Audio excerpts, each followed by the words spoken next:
You're listening to the We Are Libertarians podcast network. Find all of our shows at wearelibertarians.com. You're listening to the We Are Libertarians network. Learn more at wearelibertarians.com.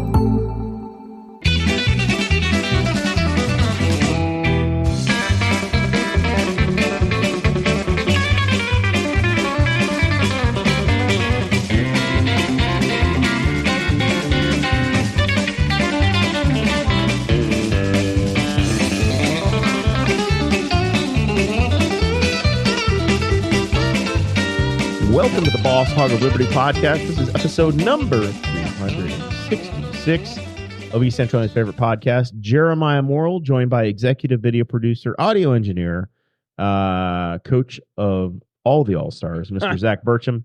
And our co-host today is the magnificent and divisive Brian Nichols. That's an intro. I don't know. We're trying Divisive. Divisive. I have you seen the Walnuts group? No, that's just. I think that's. I guess they're not divided. They all thought-provoking. just don't like you. Thought-provoking. Thought-provoking. Yes. Okay. All right. Zach, do you want to weigh in? No. Today's show, we're going to do this in chunks. We've got some state stuff. We're going to do the governor's race because it's getting spicy. We're going to do a little bit of national politics. There's a big building for sale that we kind of previewed 2 weeks ago on the show. Now the for sale sign is in the yard. Going to talk a little natural phenomenon, and then at the end maybe some Halloween activities. And Zach is going to run away. This show is about our lives in rural Indiana. We're here to push your boundaries and make you think as individuals. Sometimes we provoke you, other times we make you laugh, but hopefully you'll always learn something new. We have to say thank you to the patrons that make the show happen each and every week. $50 or more a month at patreon.com/BossHogOfLiberty. You get your name and your business shouted out at the top of every episode. John Phillips over at Andy Moore Buick GMC in Fishers, Indiana. Give him a shout if you're in the market for a new vehicle or a used vehicle. He can hook you up. I was in there today. Ooh. Not buying a new car. Did you get your over-the-air update? No, I still need to do that too. I didn't think to schedule that, Zach. I didn't even think. I got an email that says my truck requires an in-person software update. I had the truck at the dealership. An in-person software it has to go in. update. We are in peak 2024. It's probably gigabytes or whatever. It's like, well, how long is this going to take? Well, it's 1.2 terabytes, so or something insane. We're just going to give you a new head unit. I forgot about that one. It did not even occur to me, Zach. Thanks for reminding me. Thanks for staffing that one out. No, the little fuel door. This is on our terrain. We were on the big grand trip to New Jersey, and halfway across Pennsylvania, I'm like, Sarah, the fuel door won't shut anymore. It just the little button wouldn't work. It was just stuck. I was that guy with the fuel door stuck half open. Like, So that's been our car. Looking like I couldn't close it. That's been our car for months because it was the opposite originally because it wouldn't come out. Mm-hmm. So then I had to pry because I had to get gas in the car one time. Yeah. And, that's kind of important. So then as I pried it open, then it would never shut again. Yeah. So just got it fixed finally. So I bought the part. They had it down at Andy Moore Buick GMC. Saw John on the way out. And I saw some lady replace hers on YouTube with a screwdriver. And it took her 3 minutes in the video. So I'm hoping I can do it in 4 times the time with a butter knife or a spatula. I don't know. Looks pretty straightforward, though.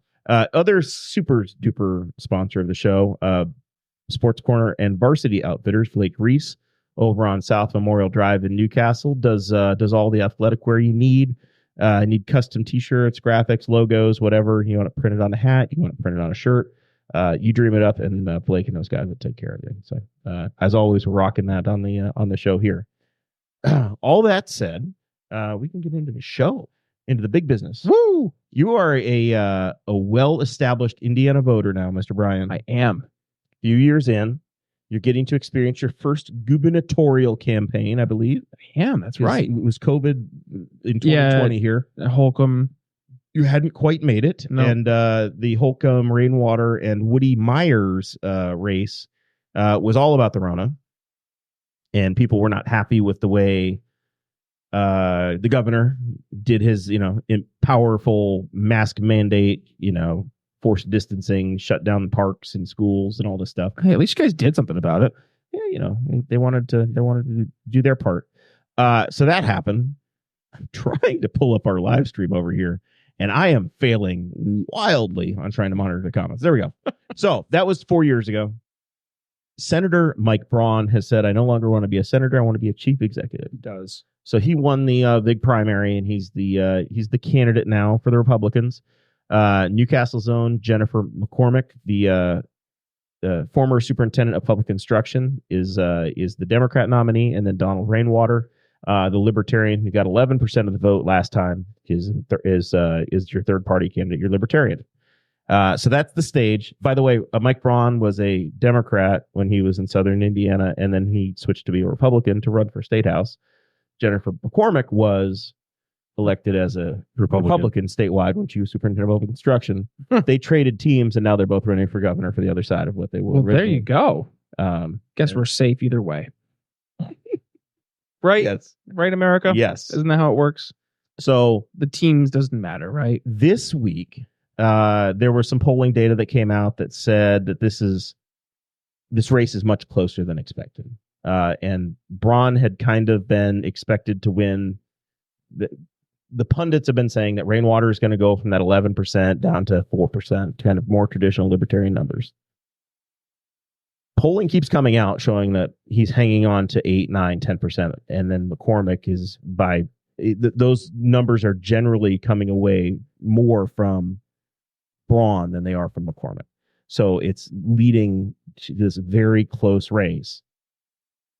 The Braun people obviously are taking notice of it because they released themselves a hit piece this week. They did. And I'm trying to pull it. Mike Guffey, City Councilman Mike Guffey, watching from Arkansas. Thank you, Mike. Trying to pull this up so that I get it correct. While you're pulling that up, it's just funny because, hey, Mike, I say your name every day. Why? Because I have your sticker or your Post-it notes that you had from your campaign here in Newcastle that on my desk, and I use them every day. Or not Mike. Oh, it's Chris Guffey. Chris Guffey. Oh, just kidding, Mike. Hey, Mike, it's still nice to talk to you, though. I hope you're doing great out there. Different side of the same family. But if you ask them, then none of them are related to each other. Well, hopefully I didn't just like rustle a whole beehive or something.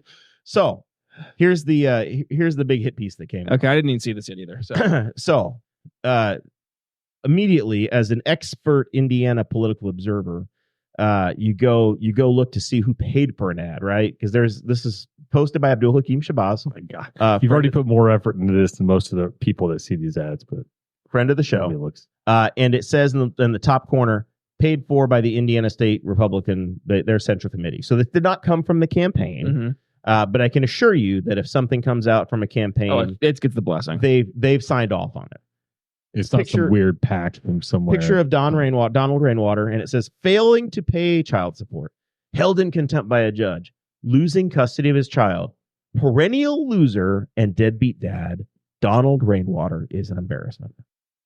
That's what's written and sent out. There's not even like an attempt at like trying to be, There's no tactfulness. There's no, it's just like, nothing. It's just I just hate these types of lost ads. His kid, whatever. These ads. So, okay, there's two sides to this, unfortunately. One, I hate these ads. I really do. I hate these ads so much. But these ads exist because they're effective. And that's the unfortunate reality, is that these ads get run because they will sway certain voters. They're designed to suppress the turnout or to say, well, no, or hate vote. Can't go with that guy. Got to go somewhere else. Yes. That's the intent of it, because they view Rainwater as a threat. So in their opposition research, they found that Rainwater, and he put out a piece immediately after this thing popped out. His campaign has put out a piece yesterday, and essentially Rainwater said that it was over 30 years ago. He went through a divorce. Kids were awarded to the ex-wife, fell on hard times, and got behind on child support. Has since made restitution, paid it back, whatever. And then he did a turn of phrase where he basically is like, if this is the way you're going to treat standard Hoosiers, a pox in your houses. And I look at it and I think, man, there's nobody without there's nobody with an absolutely perfect record. No. That's paid every bill on time, that's never gotten set sideways, that's never made a mistake, especially if you're, a boomer or of a certain age. If you're 21 years old and you're running for office, maybe you're perfect. Put some miles on the tires, Brian. There's a few things you might want to have back, right? Oh, always in life. Yeah. I would also bet that as a group that fathers on the other side of a divorce who don't get custody. I bet there's a lot of horror stories that there's two sides to the coin in terms of like he gives his side of it. There's probably a lot of situations where, because in general you'll kind of find an argument that courts are generally will favor the mom in that situation, and so yeah, you never know. There's always my first thing to be like, okay, so what's his side of it? Because you never know what the situation. It could be like, yeah, child support was 70% of my pay or whatever. I couldn't afford to pay it. There's a lot of stories there. So yeah, there's nothing.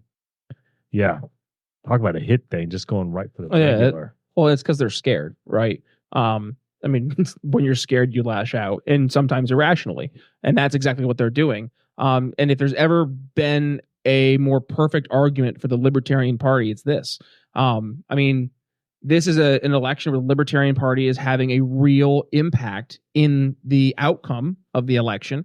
We saw this in Georgia, I believe it was in 2022, I think it was, with Chase Oliver running for U.S. Senate. He took a significant number of votes. So this is where libertarians traditionally are supposed to hold one of the two major parties to account, right? And I usually say that should be contingent based on the overwhelming the market of your state. So, for example, right, Chase definitely ran more to the right when he was running in Georgia, and with that took some votes from Herschel Walker. No, who was it? Was it Herschel Walker then? Yep. Herschel Walker. Okay. So it was Herschel Walker he took votes from. So he got the blame. And I think it was Raphael Warnock won, I believe it was. And then you look at right now, Rainwater is running as a libertarian and definitely pulling from the Republican, running as a more right leaning, I would say, but from a fiscal standpoint, right? And that's where he's having the success. So it terrifies the Braun campaign, but it also speaks to where libertarians, I think, can actually have electoral success. We're not going to win elections, right? And that's, I think, a thing libertarians need to almost kind of go into in a race knowing, but you can have an influence in the outcome of the election and hold a candidate to be more accountable to values that their voters actually want them to hold, right? So the desire for Rainwater, 8, 9, 10, 11%, right? That speaks to a significant portion of the voters who they want something different that's not being represented by either of the two candidates. And if Rainwater can get to the 11, 12, 13, 14, 15% number, all of a sudden Braun's base has been eroded away massively. Mm-hmm. I want to go back to, I'm getting older now, so to me it still feels like recent Indiana history, but 2012, just a few governor cycles ago, we had Mike Pence versus former Speaker of the House John Gregg and Rupert Boneham. Mike Pence was heavily favored to win the governor's race. And he won by 75,000 votes, 1.2 million, 75,000 to 1.2 million. So not great. Rupert Boneham got over 100,000 votes, 3.95%. Essentially a 2-point margin is all that it was for that race 3 elections ago. I think this can be very much closer than folks realize. And I think that's what the polling data that Braun sees, that people think that this is going to be a double-digit win for Braun, and I think that's nowhere close to what the reality is going to be. And you could tell that he's nervous. Do you remember Governor Daniels, Mitch Daniels? Yeah, that name? Yeah. Okay. He was on the national stage when he was governor of Indiana. He was president of Purdue University. We had Mitch Daniels, Mike Pence, and Eric Holcomb successively as governors. And Holcomb is wrapping up his last of his 2 terms. They never ran a negative ad. They never said a single thing nasty about their opponents at any level. This is so far beyond what we are used to seeing from the folks. We haven't had a Democrat governor since in over 20 years. I think Joe Kerner was their last Democrat governor. So the folks that are supposed to be unless something goes crazy wrong, should be leading the state come January are down in the mud. And that's what's really disappointing to me. And I know that it's effective, but voters have the chance to reject that. Mm-hmm. And that's what I hope, that they will listen to this, be thoughtful. And I don't know who you're going to vote for. If you vote for Donald Rainwater, good, great. That's probably where my vote's going. This is the hometown for Jennifer McCormick. Totally appropriate and fair to vote for her and say, hey, I don't want to continue with these policies or reward the behavior that you're seeing from the Braun campaign. There's now a pattern here of kind of questionable campaign tactics by Senator Braun. He got fined earlier this year $750,000 for some campaign finance issues from the federal side. I want to double check that and make sure I've got the number right. I've got it linked here in the notes. Maybe I don't. We'll double check that. But there was a massive fine that came on the federal side for Rainwater or for Braun. Additionally, there was the use of AI that happened about 3 weeks ago, where in another negative attack ad, Senator Braun's folks had a McCormick crowd holding up signs, and they changed the signs to say no gas stoves, banning gas stoves, accusing Jennifer McCormick's folks of being pro-green, New Green Deal, whatever the hell you want to say, in banning gas stoves. McCormick had never made a statement about gas stoves ever, and they had to take the ad back down. So you've got this pattern now of just unforced errors by the Braun folks. In addition, the one actual economic policy that we've seen come out was the property taxes. Mm-hmm. Property taxes have been a big deal in Indiana because they've increased, and it's a conversation that you're going to see go through the State House probably in January. Braun came out with a plan, rolled it out on the Kendall and Casey show with Rob Kendall, who's been very vocal on the Rainwater Braun ads this week. He rolled out his plan, and then the next day he took it back and changed it. Said, "Oh wait, nope, time out. This doesn't work." He repenciled it, and they've been wishy-washy and said, "Yeah, we're going to set your stuff back to levels what you paid 3 years ago, whatever it was." It's been a really messy campaign from a position that it shouldn't have to be. Zach, did you find my article to get my number? $159,000 for campaign finance issues from the 2018 from a Senate run in 2018. Yeah, and it was this was fines that were levied in March. Okay, so it wasn't 700. It was six figures though. Yes, $159,000. Six figure number. I had $750,000 in my head. It was really just six figures what I needed to have. So regardless, it was a massive fine. I can tell you that a six-figure fine would bankrupt any Libertarian Party of Indiana candidate. Because I think Rainwater is probably going to end up with around $100,000 again. That's what they had last time.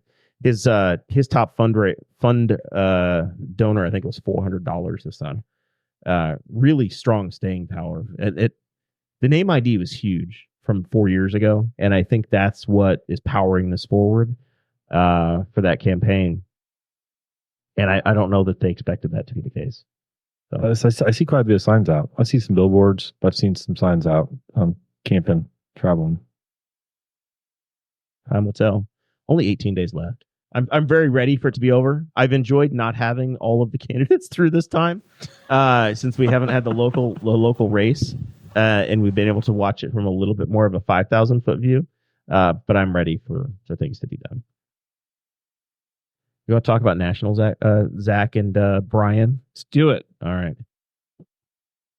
Show notes. If you're a patron, you get them dropped into the super secret Facebook group each and every week. Dun. Jumped into 270 to win. They've got their polling, and they show where things are, where they sit. The national race as of today, October 17th, I think they aggregate all of the polls. The national number has Harris up 2.2%, 49.3 to 47.1. And then it's all going to come down to basically 7 states. Mm-hmm. And then I guess there's a single congressional district in Nebraska that Nebraska is not a winner take all state. So outside of Lincoln, there's one congressional district that I think the Harris folks are polling like 5 to 10 points ahead. So they're thinking they pick that one up. If they don't, there's a scenario where we get a 269 to 269, and then it goes to the House of Representatives. And only good things to happen when you send it back to the House, right? Could you imagine January 6th beaming something, Zach? Yeah, golly. Do we need just a clear cut? Just although I'm not sure if that's feasible for some people at this point, but yeah, just like make it clear. We don't need any ambiguity. Michigan right now, the latest poll is literally a dead heat, 47.8 to 47.8. Georgia, Trump's up by 249 to 47.7. Let's see. What other key states we got there, Brian? 47.9 to 47.4 North Carolina. Pennsylvania's going to be one of the biggest states. So Pennsylvania is the big prize, and that's the one that I think the Harris campaign, if they lose Pennsylvania, they are in deep trouble. Which I think they're going to lose Pennsylvania. Deep trouble. Yeah. 47.6 for Trump right now to 47.9. They are both campaigns are camping out there. As we spent a day and a half in Pennsylvania, hanging out in our quiet, sleepy Airbnb Pocono Mountain town that turns out was the peak leaf peeping season. So a town of 4,000 people had 50,000 people in it. We were watching Hulu in the Airbnb as much as we could, but it's not a premium Hulu subscription. So we were getting the local geo-targeted ads. Oh, lucky you. I'm ready. I'm informed enough to vote in Pennsylvania now. I have some strong opinions in their Senate race, in their local House races, And as you can tell by the presidential side, the Rainwater ad, right? You can always trust the ads that you see. That's right. Right. Yeah, the ads are obviously effective and well marketed. I can tell you that there were a lot of billboards in the rural portion of Pennsylvania talking about Second Amendment and pro-Trump. You know, I never made it to a Pennsylvania city, but the rural part felt very, very red. Oh yeah. That was the feeling I got. Although at this big festival, I did not have the Moreland Fair tables set up with political merchandise. They didn't have like the Trump. They didn't have the flags no Trump tent. Those were not there, and I was genuinely surprised that at a small town fair that we couldn't get our merch. There wasn't the Harris Walls one. Neither. Oh wow. Neither was there. Wow. I mean, I've had vacations this year in Wisconsin and in Pennsylvania. So I've had like the ability to spend a week in Wisconsin and then a weekend in Pennsylvania. And I can tell you the Wisconsin side, just the vibe felt very, very blue, especially Madison and Milwaukee. But Pennsylvania, yeah, it felt just the vibe felt more red. I was surprised, honestly, I didn't see any political people out. Like I would not be shocked to see them just drop some surrogate in here and have a, accidentally find myself attending a rally at the town. I would have had a better story, but yeah, that was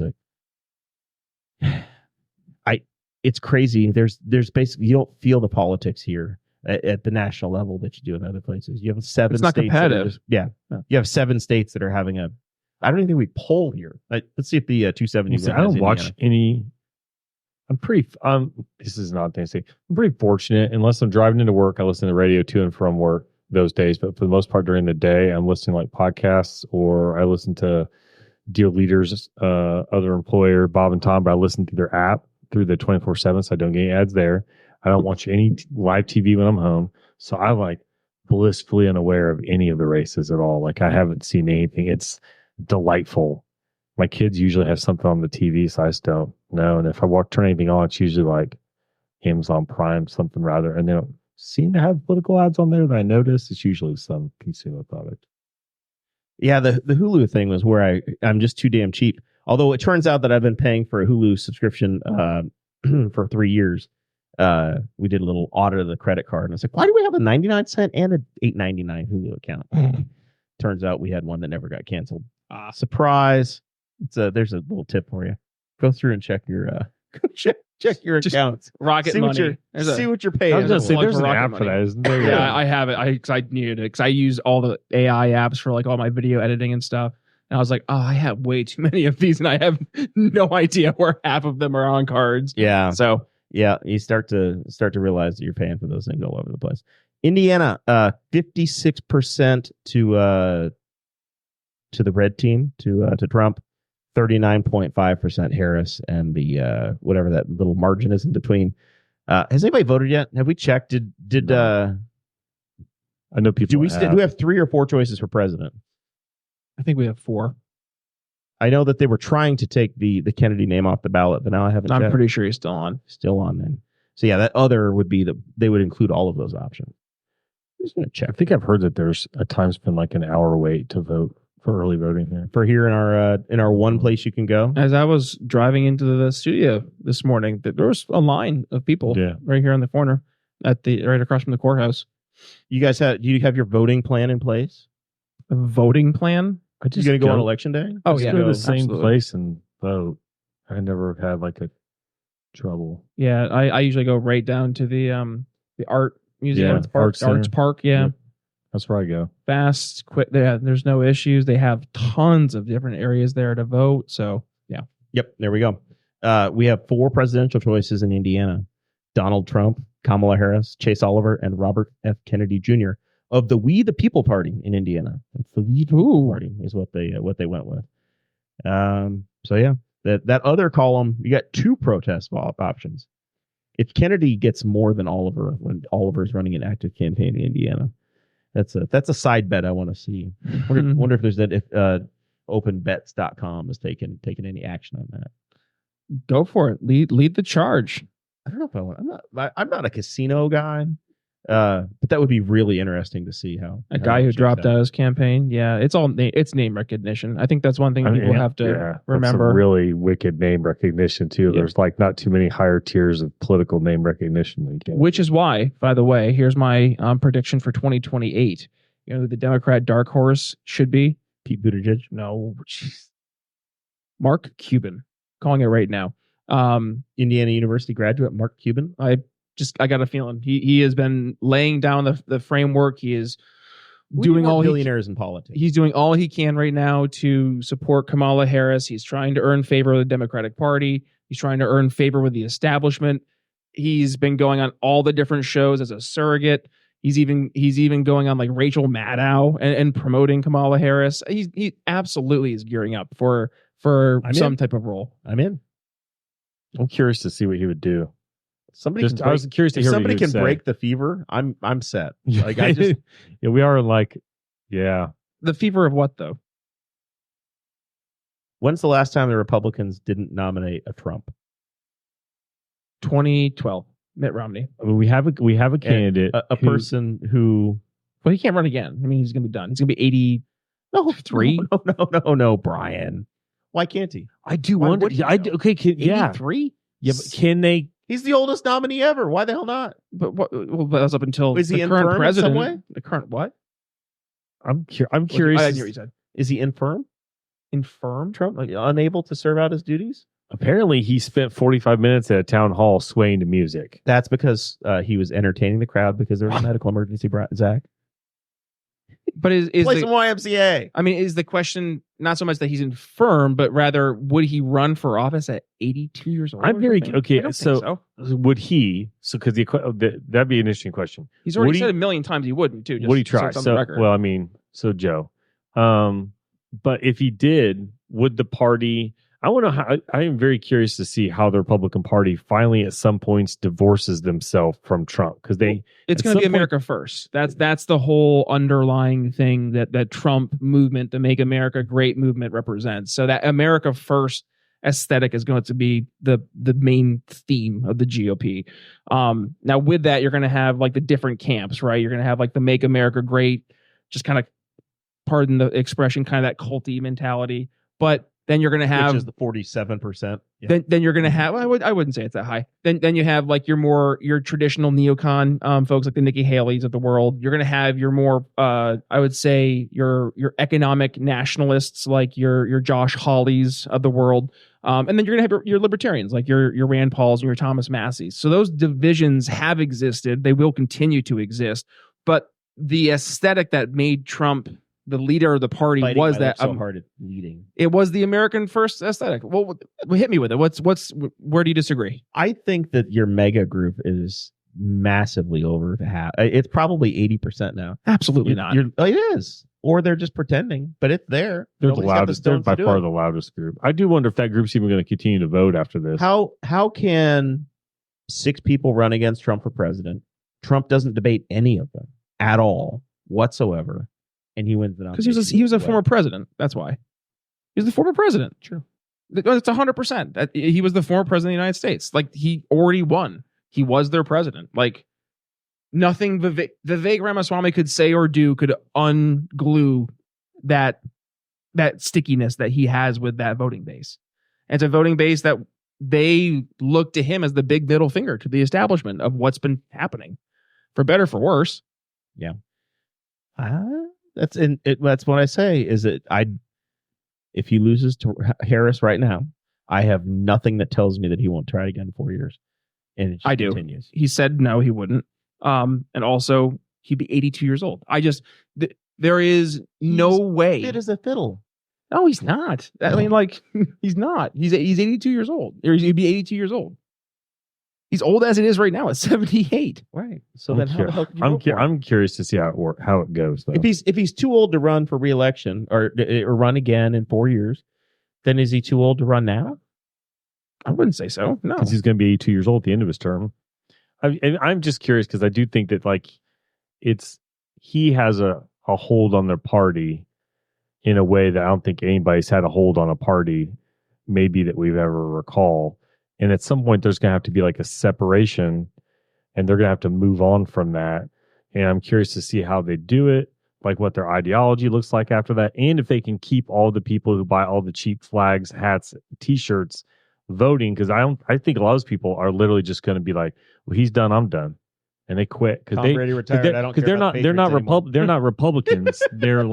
They're Trumpers. They're not Republicans. They only identify with that party because he does. Dale, the NASCAR died. Yeah. Dale died. Yeah. I think there's and this is not you guys in particular, but I think across the board, there's a fundamental misunderstanding of why Trump has the appeal that he does beyond the traditional Republican Politico, right? Like Trump. I think it's like a freaking curse. Part of it's a farce. They're in a trance. Okay, Yeah. but why? What did he do and say to get them in a trance? He blamed all their problems on somebody else. No, Like, but no, like- don't dismiss. I'm being serious. Like, what were the issues that these people have had that were not being addressed that he was able to hit on, that was able to get them to say yes? He's a populist. Okay, what's the issues though? And this is the thing, like everybody dances around the immigration issue. People have been dancing around the inflation issue. People have been dancing around like the foreign policy issues, but like these things matter. And people have been clamoring for years to have somebody at the very least make these not just a talking point, but something that they're like, I'm going to do something about it. Now, did he do 100% of the stuff? Absolutely not. But at least he was bringing up the issues that people were like, why are these not leading issues? So it's not a matter of like the populism. It's a matter of there are very real issues that people have that just were not being addressed. They're not being talked about. And he was like, I'll be that person. And by the way, I'll be a big bull in a china shop while I do it. And people wanted that. Yes. But when you have so many people that are willing to just accept at the face the outlandish being cats and dogs, murderers are coming over. We heard it trickle down into our local politics this last cycle, where we hear about gangs in Baker Park, like just outlandish, crazy, crime-ridden, whatever. That's not what we see, and that's where it's just and I've never been, I haven't been a Republican in good standing since John McCain was probably the nominee. So I'm very disconnected from it, and I get that, and I admit that, but I just think that these folks have got to have enough logic to say the math doesn't math. The same reason why when we go back to the stuff Braun is doing, you can clearly see that attack ads are completely baseless, or there's a grain of truth and you twist it into something that has nothing to do with what's going on. That's the way I see the mega crowd. But that, Beecher, we're looking at the national election right now. That is all relative to what? Right now, I hate the dichotomy of it. It's one team or the other team, but I think we have to have also a real conversation that Kamala Harris represents a very radical embrace of very far left policies that are going to be detrimental to the future of our country. And we're already seeing right now the influx of 13 million illegal immigrants over the border in 3.5 years. I mean, Jared, that's like double the population of many states. And that's a number that like you just can't pretend doesn't exist. And the fact that I mean, just watch the Brett Baer interview yesterday with Kamala Harris. She can't address the very real reality that her administration, the Biden administration, it caused this. I mean, I'm willing to, for the idea of the institution of actually having America exist for the peaceful transfer of power, I'm willing to deal with more BS, crappy liberal policies for 4 years. Absolutely not. And you've got no. you've got a Republican House or a Republican Senate, whatever. You've got checks and balances in place. But so what about the deep state in the back end, the FBI, the weaponized CIA, the NSA that have like completely taken their claws into all the different areas that manipulate our electoral system that we have right now? I mean, like, is it a matter of addressing that reality? Like, is that the institution we're trying to embrace and protect? You're trying to protect the simplicity of anybody can run, win a seat in Congress, whatever. I mean, the very basic side of having faith in when I go down to the arts park to vote, that vote cast and it's counted, and that is going to be reflected in the electoral vote total of my state, and that it's going to be listened to and matter. And that's the basis it's the fundamental part of it. Everything else is secondary. But do you understand my point though? That like the thing that I'm talking about that you're protecting, that you think is like an institution, is in itself already corrupted by the very parties in those bureaucracies. I fully agree. There's massive issues, massive things. My contention is that if you want to fix that, give me anybody else other than Donald Trump, because of the actions that happened at the end of his first term. It's a total rejection for me, and I think there's a contention. But that's where I get stuck on that, because he's not president right now. This is why 20% of the people that voted in the Indiana primary voted against the man. That's fine, but that's why that happened. I don't get it though. Like the argument that he will just be a dictator, he's going to come in and not give up power. Like, he's not president. He gave up power. Like, yes, after he was forced out and his coup didn't work, he gave up power. Okay, but is he president of the United States right now? No. Like, and that's the thing. I don't. Okay, here's the thing though. So the argument would be then, did he voluntarily give it up, or did the system just work despite him? So if the system just worked, and all the court cases he threw out trying to overturn elections and the calls to whatever, if all that failed because the system worked as intended, I don't endorse a guy because he can't beat the system. Just because, well, he's not the president. Well, because he lost like dozens of court cases, and the attempted potential murder of his vice president and the execution of his duties and transfer of power failed. It's like, so that's kind of a weird thing. It's like, well, he failed at a coup. Okay, but 2016, Russia collusion. We heard for a 4-year period that it's Trump, Russia, Trump, Russia, Trump, Russia.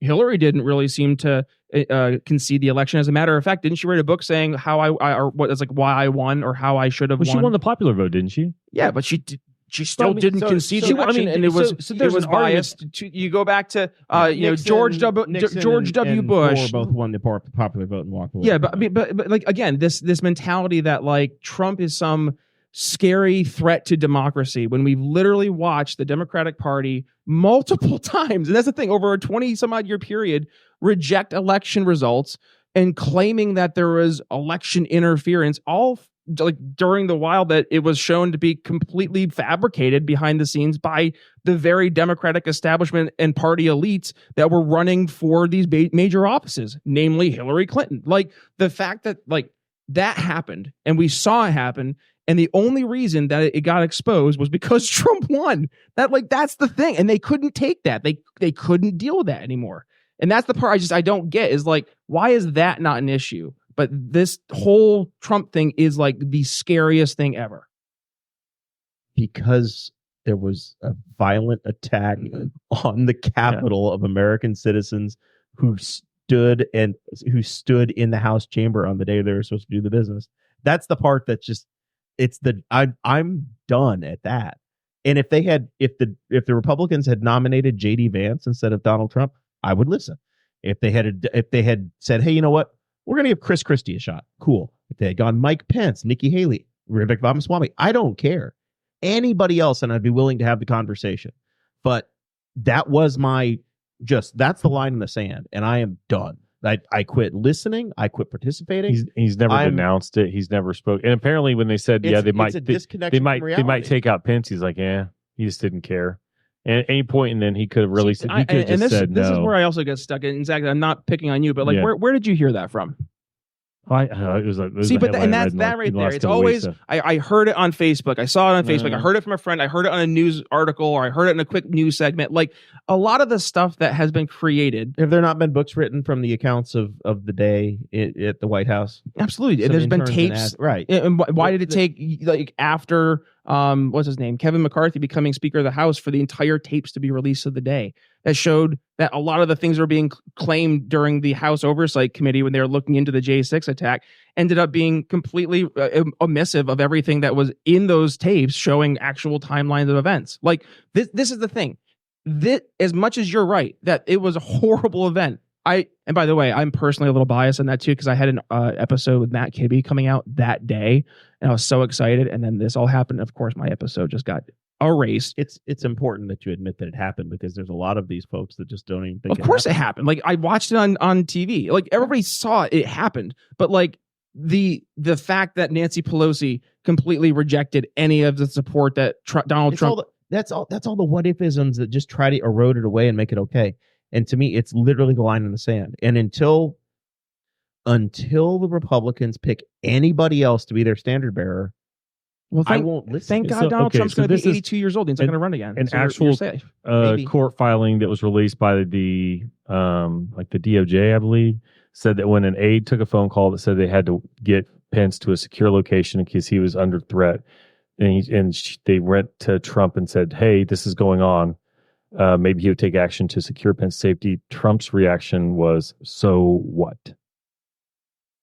That's a quote in an actual court release document, and he was sitting in a dining room watching the riot. Yeah, it's a quote from a court document, but that doesn't mean that it's it's testimony. Okay, so I'm going to ask. It's testimony. So this is the thing I would come back with, is that your reaction now is kind of the reaction that we have with whenever you try. I will say that this Trump supporters seem to be the most unreasonable people to talk to ever, because their reaction to everything is either it supports me or supports my position, or it's fake news and it's not important. And I keep seeing the same post gets posted on Facebook about gas prices during 2020. I'm like, yeah. And I remind them, we couldn't go anywhere. Like, gas was $1.75. Yeah, we couldn't go anywhere. And then who can you blame? If you're in Indiana, you can't blame any Democrats for any of it, because we didn't have any Democrats in charge of anything. Like locally in Newcastle, yes, but the governor shut everything down. The governor shut the state parks down. The state is a supermajority Republican state. It was a global issue. It was a global issue. I'm not going to blame it on any one of them. But but they tried to make it a political thing. They're like, well, look, he lowered gas prices. Yeah, oil was trading at negative prices at the time because nobody could go anywhere. And you remind me of that, and they don't want to hear that. And it's like, ultimately, there was a violent attempt to prevent the transfer of power on January 6th, and Trump did nothing. And I don't ever believe anything about anybody says he's all about American first, he's about American workers.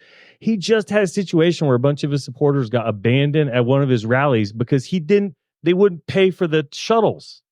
Because he stiffs people. He stiffed working Americans his entire life. And you can look up court case after court case after court case where he hires small companies to do work for him, and then he's like, well, they quote him $100,000, he pays them $20,000, he makes them go to court, he beats them in court because he's got an army of attorneys. He's a trust fund kid. He's not like self-made. His dad gave him like $100 million and bailed him out a couple of times, sometimes questionably, bailed out a casino by buying a bunch of chips and just never cashing them in. That's a thing that happened in Atlantic City. So I just don't. Most people that you talk to, and there are very educated people that they're Trump supporters, but a lot of people are just like, they couldn't tell you one topic. They're just like, he's going to fix my problems. Like, what are your problems? They don't even know the problems that they have. Like, they're blaming Mexicans for they're not having a job. But then do they apply for a job? No. And we live in a town where a whole bunch of people made $30 an hour 20 years ago and have been sitting there waiting for a $30 an hour job to come by where they press a button and those jobs don't exist anymore. And they're mad about it and they want to blame somebody. He promises a bunch of stuff, but I don't know if he's there's any tangible anything that he's actually promising. He did promise that we're going to start exempting or letting you deduct the interest on your car. which is huge. When he was speaking to Detroit, but the huge in a time of 84-month or car loans and stuff. But I don't think anybody could actually do it because the individual number is so damn high that nobody itemizes anymore anyway. No. It's like $20,000 or $30,000 now. So even if you throw it on there, it's a throwaway deal. It would be $15 trillion a year, I believe. Pete the Planner had it on his show this last week. Is what it would actually cost per year if they. I know some people would be all in on that because they like finance cars and just make the interest payments on big. Some YouTubers would love that. That's how they live life. And we'll wrap up on the national side with this. And I'm a totally different person than the standard voter. If the Trump folks actually wanted to articulate a point that would resonate, that is something different, and the place that I'll give him credit is that there were no foreign entanglements, didn't mess around.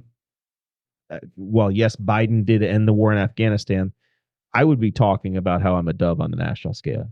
And that's actually the way that I think you would reach some folks and say that if you sign up for Harris and Waltz, you're getting Nikki Haley, you're getting you're getting the Cheneys, you are getting the bomb around the world, more of the Obama drone striking. That's what you're going to get. And I think that is an effective way to have the conversation. But instead, they're eating cats and dogs, and the Mexicans are pouring over the border. That's what I'm hearing. That's what they're choosing to run on. And fairy tales about not taxed and tipped waging or whatever. Those are the issues that are actually choosing to market. And not me. You're going to market to because you lost me on January 6, 2021. So just my final quick thoughts. It's frustrating that the entire conversation we've had so far has been about Donald Trump and not Kamala Harris and how dangerous she is as a candidate, as she has been as a vice president, as she has been as a U.S. senator, as she has been as an attorney general in California. We can talk about how scary Trump sounds and all that kind of stuff, but she has been terrible as both a legislator, as an executive, and I would be terrified as her as a president. When you're talking about price controls, which president did you like? Me, Calvin Coolidge. He was the best. Right. They're all terrible. Okay, but even one of them is just untenable. Okay, I'll let you finish your thoughts. Yep. Price controls. When you're talking about increasing and inflating the currency, when we're talking about in continuing to send billions of dollars overseas to Ukraine, to Lebanon, we're sending money all of a sudden to Israel. Boone County needs the help. Everybody in America needs help. I mean, look at Helene, Milton, Maui. We have East Palestine, Ohio. There are very real issues that were taking place here in America, but we continually send our money overseas. And these are issues that are all embraced, are supported by the Biden administration and by the Kamala Harris administration, and are being embraced by Kamala Harris's campaign. And again, I cannot reiterate enough. It is so frustrating to not have a conversation about her, and it's all about Trump when she has, for the past 3.5 years, been the sitting administrator as a vice president who was supposed to be the border czar, and all of a sudden we have 13 million illegal immigrants cross into our country with very real ramifications, like hundreds of American citizens being needlessly killed by gangs that do exist because there are real dead kids like Lake and Riley, for example. Like, these things happened. And like the fact that it was the Biden-Harris administration that implemented these policies via executive order that were direct reversals of policy from Trump that stopped those types of policies that were actually implemented to stop the transfer of all these immigrants over the border. Like, there was a very real outcome from that. And I just think we have to, again, be able to be objective and say, yes, while and I am right there with you, Jared. I don't like Donald Trump as a person. I was vehemently against him in 2015 and 2016. Like, we have to also be able to walk and chew gum at the same time and say that he had very real policies that did have positive impacts for the American people. And that can't be overlooked relative to the very real negative impacts that we've seen Biden and the Harris administration have over the past 3.5 years and would continue to have, if not pedal to the metal, based on the policy recommendations that have been prescribed thus far from Kamala Harris during her campaign, what little we've been able to actually hear her talk about, because she will never sit down for a confrontational interview. And the Brett Baer interview she just did shows why, because she can't talk to about the issues because she doesn't have any values. She is a malleable individual, which goes to my point. My main concern is the deep state. The fact that there are folks in these deep state apparatuses like the FBI, like the NSA, like the DOJ, like the CIA, who absolutely control a lot of the things that are happening in our country. We all know that Biden isn't president right now. We know he's not. Why? Because we saw him in that debate versus Trump. He can't string a sentence together. So if he's not running the country, who is? Is it Kamala Harris? No, she's out doing a campaign. So who's running the country? His cabinet, maybe. Okay, and then who? It's the apparatus, and that's the thing. And that's the thing. That's the part that is terrifying. It's a damn shame that they couldn't have picked literally anybody else. We could have that conversation. Yeah, but what are you gonna do? He'll be 82, and we'll try again. $400,000. Gentleman's bet. How much? Five nickels. 5 nickels? Yeah. I think 20 nickels. 20 nickels? All right. A lot of 20 nickels. He's not going to run again in 2028. Because he'll probably win and you'll have to term limit it. There you go. That's right. That's why he can't run again. That's the great fear. It's like a 2-part bet. Does he lose this time? And 4 years from now, what happened? He's not going gently, quietly into the night, Brian. Well, I will, again, I bet you said 20 nickels? 20 nickels. All right, 20 nickels. The man will not go quietly. That's gentleman's bet. That's the deal. Okay. Old YMCA. You are cold. My hands are turn cold. the heat up if you need to. I'm actually not. I didn't realize I was cold until I touched your boiling hand. 45,000 square foot old YMCA building. You want to laugh? Just a couple blocks away. I sent that when you posted on Facebook. Yeah. I sent it to my wife. I said, "Found our forever home." That'd be sick. Have you ever been in the gym there? If you could take some time, refinish the gym in there, it'd be amazing. Oh, it'd be awesome, right? A 4-story tall building, 45,000 square feet, plus a basement, in-ground pool, historic gymnasium. Just ignore the swastikas in the pool. Just pour the part out. It's in the tile. It's in the tile because it's pre Third Reich on the pool. Oh, so when it was like the swastika actually meant was it good luck or something or harmony? Yeah, it's pre Third Reich. Huh.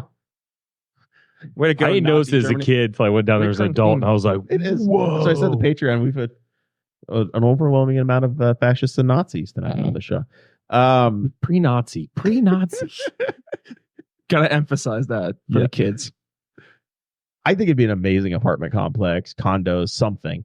There were a lot of jokes about, oh God, it needs to be the Boss Hog Liberty Studio, whatever. Even if you can suck it up and buy it for the $400,000, the amount of investment that this building needs to actually turn into what it can be is gonna be massive. Yeah. How much do you think? If you had to put a number on it. I think it'll sell for $400,000, but I think it's going to need over $1 million.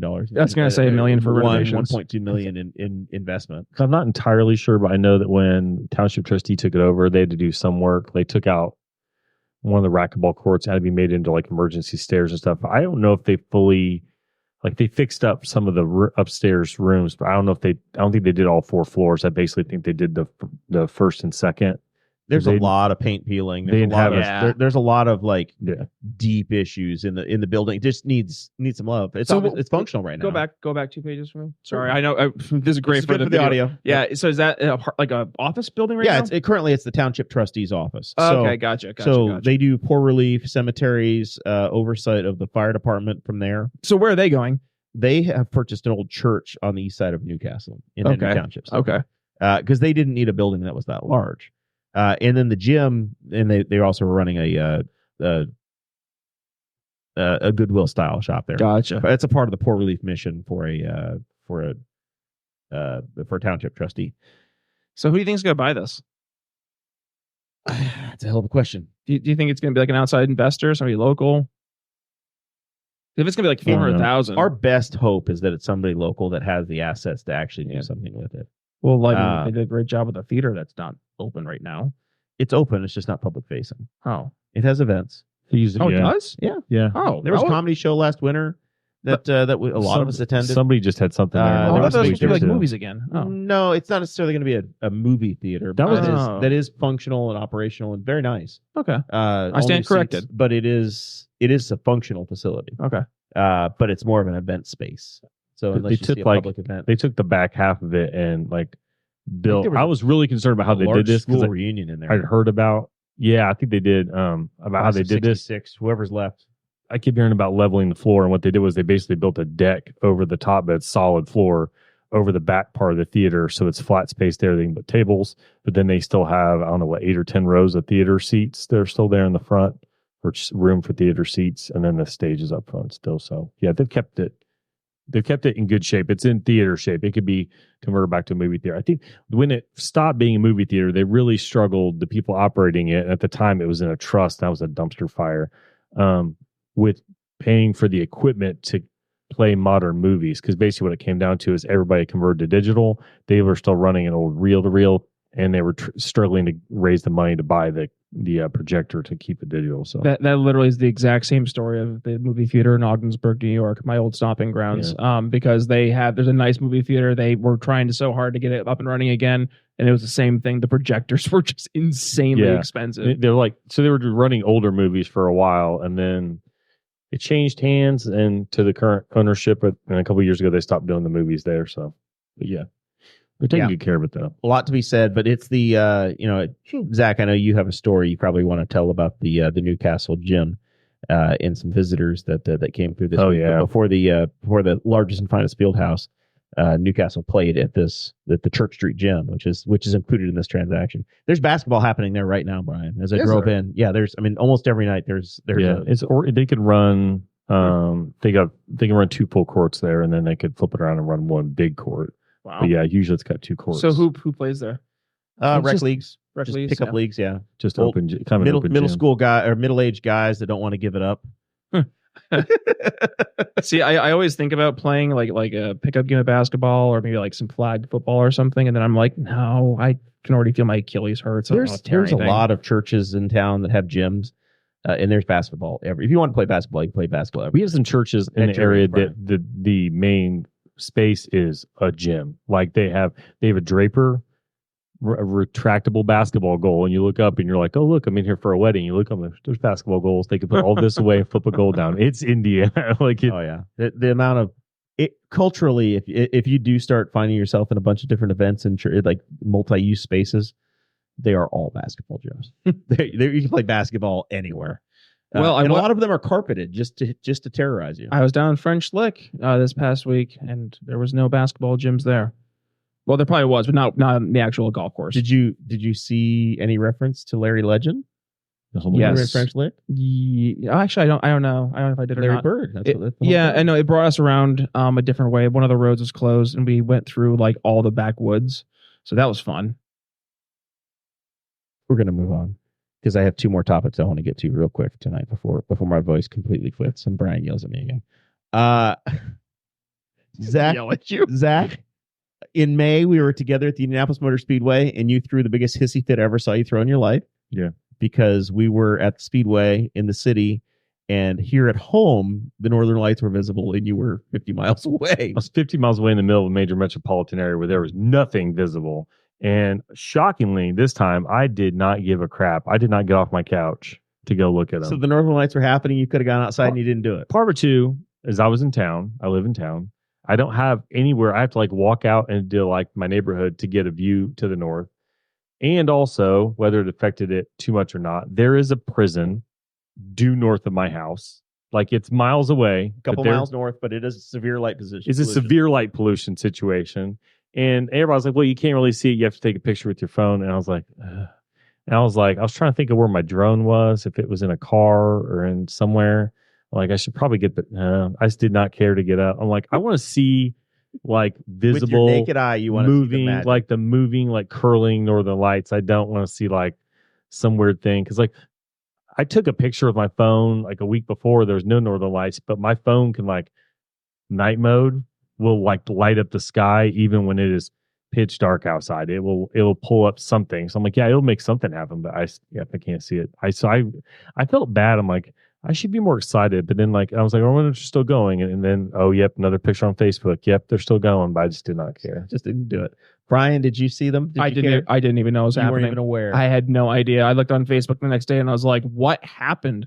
Did HARP activate again and start shooting electromagnetic frequencies into the sky? I'm just joking, by the way. I'll have you know that I have family members that shared that they're not the Northern Lights. It is the selective Oh, really? magnet. Oh, yes, Brian. You don't realize how close to crazy you live. I was just being silly. No. I entirely missed it though. I was completely checked out. Having an 18-month-old will do that. We were on our cruise on the Norwegian Joy, heading north back towards Manhattan, and we had a Facebook connection. I had the Starlink online, and I see on Facebook they keep sharing like the weather people like, you can see the northern lights in these areas. I'm like, I wonder if we're gonna be close enough, because you can see it from New York City. I'm like, we're gonna be out in the ocean. It should be dark. Yeah. I was laying in bed and I told Sarah, I'm like, you should just go look. And you could look outside and see absolutely nothing, but you pulled the iPhone out, put it in night mode, and then boom, it was there. Wow. It's like just it shows up with a camera. So apparently now that we've got digital cameras, the northern lights are visible all the damn time. Previously, you couldn't see them, right? They're visible in North Carolina too. Yeah. Wow. So it was cool. I guess it was available, but I was the same thing, Zach. I never got up. I was like, I went through the mental calculation of my apathy. Was like impressive even to myself. I was like, I should care, but I don't care enough to get up. I can get up and take this phone and take a picture of it myself, or my wife is 3 feet away and she's taking the picture for me, so I can those are my pictures. I was like, she's got it covered. I'm not going to see it with my naked eye. I was going to say, you're not going to see anything anyway. It's just with the phone. Why do I have to take my phone out? I feel like I saw it myself. I saw so many pictures vicariously on Facebook. Different colors. I saw people were waiting for the color changes. Pink and purple and whatever. But somebody then shared a picture. Because Facebook shows you stuff. I don't know why it shows me it. But somebody from I get like some weird kind of nature photography stuff. Like some guy goes like turkey run and it showed me pictures from Alaska. I'm like, that is what I want to see. There was like curls in it. You could tell this. I want to see that. I want to see a moving, naked to the visit, like to my naked eye thing. That is I will drive to Northern Michigan at some point to see that. But like to go outside and like have my phone show me another trick. I just was like, my phone shows me a lot of tricks anyway. Like the best part of it, the story I have to leave it with, is that if you go on a cruise, there's normally a Facebook group, which turns into a small town community. Every Facebook group turns into the same thing. Everyone. There were people commenting this week, bitching and moaning. I didn't know the Northern Lights would happen. They should have made an announcement. Why wasn't it in the newsletter? They should have told us. The captain should have told us this is important. Yep. How dare they not tell me? I, being the guy that can't keep his damn mouth shut, like, it was on MSNBC and Fox News, the two channel, like you get two satellite channels. It was on the TV. If you had looked, they were telling you the Northern Lights were coming that night. It was even like a 2-day thing, wasn't it? It was 2 consecutive nights of it. I think we saw it on Wednesday night, maybe Wednesday or Thursday night. I think here it was 2 nights. So you got like a warning shot. Yeah. And I think it said, by the way, they might be visible tonight too. So yeah. And then I was like, by the way, it was posted in this Facebook group 4 times that day that they were out there. And they're like, well, I was out of Wi-Fi minutes. I couldn't see this Facebook group. I'm like, well, lady, I can't help you. They should have gone and knocked on everybody's door and told you. Everybody runs responsibilities that tell you the Northern Lights are coming. Everybody runs up to the deck and runs to one side of the ship and it starts like listing to the side. There's 4,000 people on one side of the boat. Yeah, that was the best part. Was that the entitled mentality? Whose responsibility is the news, Brian? Who does it tell you that something's coming? The authority should have told me. Somebody should have sent a postcard. Northern Lights might be visible tonight. I'm being good. I was going to start talking about COVID and stuff because, like, man, that is literally like, oh, can I watch the TV to tell me if I should stay home or not? Like, that was the entire mentality. So, yep, makes sense. Checks out. Dun, dun, dun. See why you call me divisive, I guess. Yeah. Russell for playing into that one. The best part was that he was shocked and appalled that he might get called that. See, okay, let me rephrase that. I don't think I'm divisive. At the very least, provocative. Provocative because sometimes people like to pardon the expression, be a circle full of jerks. And I'm sorry, like I'm gonna disrupt that every now and then because you get into this little thing called an echo chamber, right? And if you start to say, oh, your farts don't smell that bad anymore. Yeah, yours don't smell bad either. Like all of a sudden, everybody believes that their farts don't smell. Guess what? Your farts still smell. And that's the problem, is that a lot of folks in this collective group, Sounds like a bumper sticker. your fart still smells. Yeah. I'm gonna try it. What do you think? Let's vote. Oh, great T-shirt too. Yeah. Your farts still smell. 2024. That'd be a good campaign slogan. A pox on all your houses. Mike Braun, your farts still smell. Zach, Halloween activities are happening. Yeah. Spectacular this weekend. Are you doing the Black Cat as well? Yeah, I'm doing the Black Cat. So I have a I'm really looking busy forward to day not Saturday. camping with you this weekend. Yeah, my family will be there. I'll be in and out. Cross country in the morning, my own 5K in the afternoon.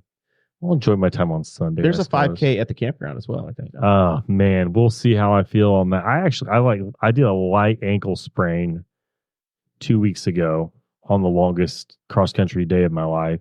Are you still doing your run, by the way? Are you still like consecutive? Yeah, let's see. Yes. Probably close to. I know one day days. my watch did not start, and so I had to go run another mile just so that the just app to log approved it. Yeah, because I couldn't. If Garmin doesn't know it, then it didn't happen. What if Garmin gets purchased by somebody else and you lose your data? You have to start over? No, actually, I'll tell you what. Like My 21 and streak, me. my streak is kept alive though by an app called Smash Run. Garmin acknowledges my streak, but does not update me on it. The only time I get a weekly update of all my friends that are on Garmin as well, and they'll say it then. But today was 1,021 days. I'm dying because middle school is done. High school has started, which means I'm now no longer running with 6th, 7th, and 8th graders. I'm running with 9, 10, 11, 12th graders, and it's sectionals week. So I've logged. You have been running a mile every day longer than these kids have been in high school. Yeah, most of them. gross. Yeah. And but today, I was like, hey, Jeff, what are we doing? And he's like, easy 3. I sent him a text afterwards, like, easy, my rear. That was 4 seconds a mile off my 5K race pace in August that I ran today with the kids, and they're chatting, and I'm just holding on for dear life. I told him last week, I was like, man, I'm going to die. He's like, why? I'm like, because I've been running like a mile or two a day with the middle schoolers. I'm like, now I got to run with the high schoolers, and they run like 5 on Monday.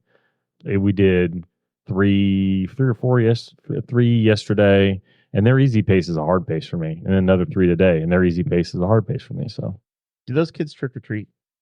no, they actually, a bunch of them hand out candy. A bunch of them handle, because the field house does a trunk or treat.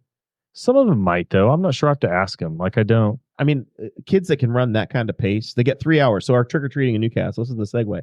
It's 5 to 8 on the. Are you sure about that? 31st Because on I've seen it Halloween. asked like 7 times on Facebook, even though we have never, I think, had Halloween on a different day unless Strawn there's. is doing it on November 2nd for some reason. That's horrible.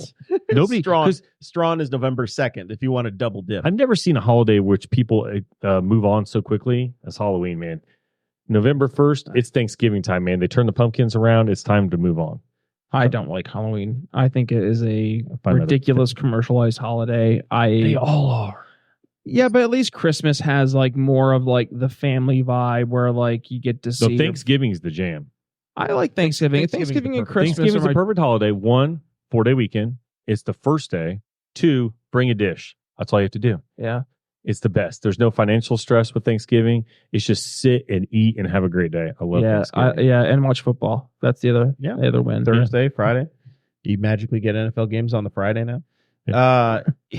Just give them a couple more days, Tuesdays and Wednesdays. I They'll think be those there. kids could load up, Zach. They get 3 hours to run between houses.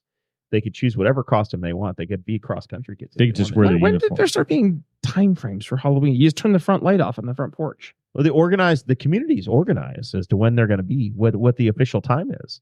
Man, I things think are it does. different up in northern New York. Jeez. Yeah, I think it helps people be able to like plan, and then now there's a lot of trunk or treats, and then the trick or treating is not as heavy in neighborhoods as it used to be. Except there's a street one over from my mom that they shut the block down every year, and then I think it also just helps them, especially with daylight saving time, to move it off and like try and get it done before it gets too dark. Yeah, most of them are wrapping up by 8 p.m. And we usually will see Middletown's going from 6 to 9 though. Dang, We will partying hard. usually see it trail off in that last hour. Kids usually are about done when it's dark outside. My outside. kids are good for about an hour, and then We they're didn't out. have that many kids last year. We had maybe I like think the weather was 10? absolutely dog crap. It's last the year. weather It was rainy. consistently, I think.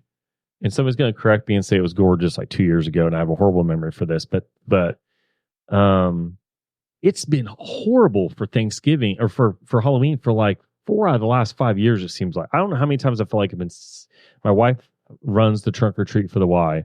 So I spend an hour to 2 hours standing out there. I don't know how many years I feel like I've been standing there with my back to some sleety, rainy, windy mess that's coming down, and it's awful. And it's cold. It's been like snowy a couple times. So yeah, I hope it's better this year. 2 weeks away. Need that global warming. Yeah, there will be no show on the 31st. We're going to bump it up a couple days. I think. Final thoughts, Mr. Zach Burcham? I'm trying to think if I should have come up with something. Oh yeah, you mentioned the fieldhouse story. So hopefully I don't get in trouble for this. But cross country was getting out a couple days ago, and I could see a guy driving by. I thought he was picking a kid up, and then he sneaks in the door while the kids are going out, and he's like, "Hey, do you mind if I look at the place?" I'm like, and he's like, "I'm from Louisiana." I'm like, "You can look." I was like, "Kind of hang out right here, or whatever." So I kept an eye on him, and I talked to him for a few minutes. But he was a retired football coach retired Texas football coach, high school from Louisiana. He was in Louisville for a for the big lawn and garden. Yeah, lawn and garden, show. Expo show. What he said to me was something to the effect of, I coached football in Texas. I know how we do things. And he's like, I want to see how you guys did basketball up here because I've seen some stuff. So he's talking about, this the size of because he said down there, there was turf, and now they're trying to they're putting jumbotrons at high schools in Texas. And so he was asking about the field house. He was hitting all the local spots. I was like, he'd been to Knightstown, he'd been to the Hall of Fame, and the guy at the Hall of Fame said, you should go up there and see if you can get in. And generally, we had some people kind of pop in. Usually they're like alumni who are trying to get back in the building. And Jeff and I kind of let them in, but we keep an eye on them. So for anybody asking, I keep an eye on them. Make sure they don't steal things. Yeah, well, I walked them out the door. It's attached to a school. I mean, that's the problem. It's attached to a school, and there's students in there. But he was taking pictures. He just sat down at like center court on the side, up at the top, and just kind of looked around like, what is this place? And he asked a few questions, but I asked how long he'd been there. I told him since the 50s, barely, I guess, 59. That shocked him. I pitched Steve Dickens' book. I said, hey, a book just got released about this place. And Fieldhouse of Dreams, I believe is the title. So I gave him my copy just arrived. Gave him that information. But it was kind of fun to talk to him. If he was the exact thing you would think of a Louisiana-born Texas football coach, he looked it. I think he was wearing LSU Tigers gear. Like he had a purple polo, purple hat. And if anybody's seen Remember the Titans, he is the existing, for lack of a better term, he's the white assistant coach, football coach. Coach Yost's assistant. He looked and acted and talked just like Coach Yost's assistant in Remember the Titans. But that was pretty cool. I have to remind myself, I think people here just get used to our gym. That's just our gym. That's what it is. But even I've been in there a couple times because of cross country when nobody else is in the building. And it's interesting to walk in there because a lot of times, even on the weekends, they'll have the lights on the court if anybody's coming in and out. So that was kind of cool to see that. And I was glad to give them a little walk around, show them where the court was, told him when the parquet went down. And he was amazed. I was like, you should try to get I was like, you think you can get into Muncie or Anderson's? I was like, he's like, yeah, I looked at the list. 8 out of 10 of them are in Indiana. I was like, yeah, because we had single class basketball, and that's how you got a sectional back in the day. We had the biggest gym. So we built the biggest. That was a fun thing. Well, we had to claw it back. I think. Oh, I told him that too. About 7 inches wide. I said, yes. I was like, see those seats over there? I was like, we lost it for a minute. Those seats got back. I was like, but the extra seats used to go in the corners. And I explained when that was. And he's like, yeah, somebody just showed me a picture because we had a standing room only sellout crowd for a Hall of Fame Classic game last year. I was like, that doesn't happen as often as it used to, but the Hall of Fame does a killer job of inviting some big schools in to fill the place up. So everybody wants to come party in Newcastle. Mr. Brian, what are you talking about on the Brian Nichols show? What am I talking about? I'm trying to think this episode. Oh, this episode coming out actually tomorrow is an interview I did with Johnny Martinez. Johnny, he was a veteran who had terrible trauma, a lot of PTSD, turned into a lot of like anger issues. And he has a brand new podcast called the Warrior Healer Podcast and talks about different techniques of therapy, also plant medicine to help with veterans who are coming back and trying to deal with some of the demons that they had to deal with overseas. very, very an eye-opening episode because it also I had gone through a battle with alcohol addiction back in like the 2010s. So like kind of like talking about that as well. That was kind of like it was an interesting conversation to have from him and his battle with alcohol, but like through his perspective of like the demons he went through, and then just to kind of apply it to my world. But anyways, great episode, definitely worth a listen. Otherwise, do a weekly episode there where we go through some of the latest news. So I've been doing that, and then I usually do a one episode a week where I call it Brian's Briefing. I just overview a topic that is near and dear to my heart, or I'll talk about an issue. So I did one episode about price controls when that conversation came out. Did a conversation about explaining how inflation happens using banana economics on an island where a banana is currency. So that was a lot of fun. And then other than the Brian Nichols show, let's see. Oh, I went to the Children's Museum of Indianapolis. That was a lot of fun. I didn't realize how big it was. It is the biggest, largest, and finest children's museum in all the land. It is ginormous. The outdoor sports area too. The outdoor part is insane. My daughter loved it. She went sprinting, tripped, fell, scraped her knee, didn't even bother her in the slightest. And then we also went to that place up there. You go on Route 3 going up towards Muncie, the pumpkin place to the right. You got a little orange pumpkin out front. Whitetail Tree Farm. That's what it is. That's right. Yeah, that was a lot of fun. You got to see the goats and stuff. So yeah, no, that was fun. Otherwise, lots of travel. And then we did a little like toddler get together event with a bunch of local parents and their kids that all get together at the park. I guess they had like a mommy and me class, and all these moms get together. So they had all the people get together. The dads joined, all the kids. They had like all these little pools filled with like corn and rice, and it's like all sensory stuff. Be careful; they could be accused of being a gang. I'm going to be good, Jer. I'm going to be so good. It's your podcast. I'll be respectful. I appreciate you letting an alternative viewpoint air on your airwaves. I'm thrilled to have you, Brian. Love you, buddy. I do appreciate it. By the way, special shout out to Jeremiah, because what was it, like 3 weeks ago when I was getting ready to go to the airport and my car decided to crap the bed as I was driving up towards Casey's there on 3 going towards I-70. So all of a sudden I called Jeremiah and said, "Hey, buddy, you think you can bring me to the airport?" And not only did you say yes, but you did so not feeling well. And then you had to listen to me for an hour in the car as I'm fretting about getting to the airport and going through security on time. So thank you. We made it. We did make it. Got on the plane. I sure did. Pet peeve for me, as my final thought here, as I drove to Weehawken, New Jersey and back by car, don't be that person as you're driving and listening to this.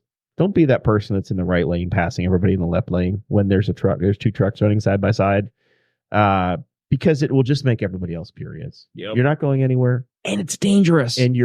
And then what happens is that everybody else has to bunch up and close the gap on the left-hand side, and then we're all tailgating each other. Now we have to follow dangerously close to keep you from getting into the gap. Squeezing in. I lost my mind on my 1,400-mile journey somewhere between Columbus and Dayton when somebody tried to do it for the 32nd time on that trip. Just don't be that person.